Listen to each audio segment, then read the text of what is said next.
वज़ीर-ए-आज़म के मुताबिक सरकारी मुलाजमत तबाही का रास्ता है और अब इस तबाही को रोकने की बजाय हुकूमत ने सरकारी मुलाजमीन को ही तबाही की जानिब धकेल दिया है।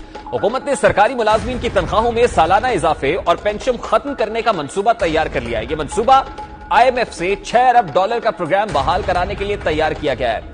आलमी इदारे ने सरकारी मुलाजमीन की तनख्वाहों पर सालाना इंक्रीमेंट खत्म करने की शर्त कर रखी थी। इस हवाले से इस्लाहात कमीशन ने सिफारिशात हुकूमत को भिजवा दी हैं, जिसके बाद दिसंबर में तनख्वाहों में सालाना इंक्रीमेंट नहीं मिलेगा। नए पे रूल्स के मुताबिक बुनियादी पे स्केल पर तैनात मुलाजिम रिटायरमेंट तक इसी बुनियाद पर तनख्वाह पर रहेंगे।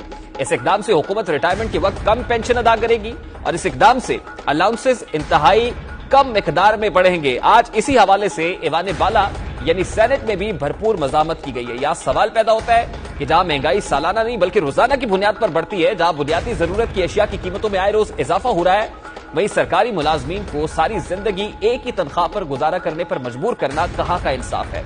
मीरे रियासत सरकारी मुलाजमत महज फूलों की सेज नहीं है। ये आरामदेह कुर्सी और पेंशन का लालच नहीं है, बल्कि सारी जिंदगी कनात पसंदी और अपने काम से इखलास का अहद वफा भी है, जिसे ये सरकारी मुलाजिम निभाते हैं। हुकूमत उनकी तनख्वाहों में मामूली इजाफा करके एहसान जतला देती है, लेकिन आज तक कभी इनकी तनख्वाहों में महंगाई की शरह के हिसाब से उस तनासुब से इजाफा नहीं हुआ है और दर्जा चहारम से लेकर 22वें ग्रेड तक का सरकारी मुलाजिम अपनी तनख्वाह में बड़ी मुश्किल गुजारा करता है। जहां वज़ीर-ए-आज़म पाकिस्तान ये कहते हैं कि 2 लाख में गुजारा करना बहुत मुश्किल है।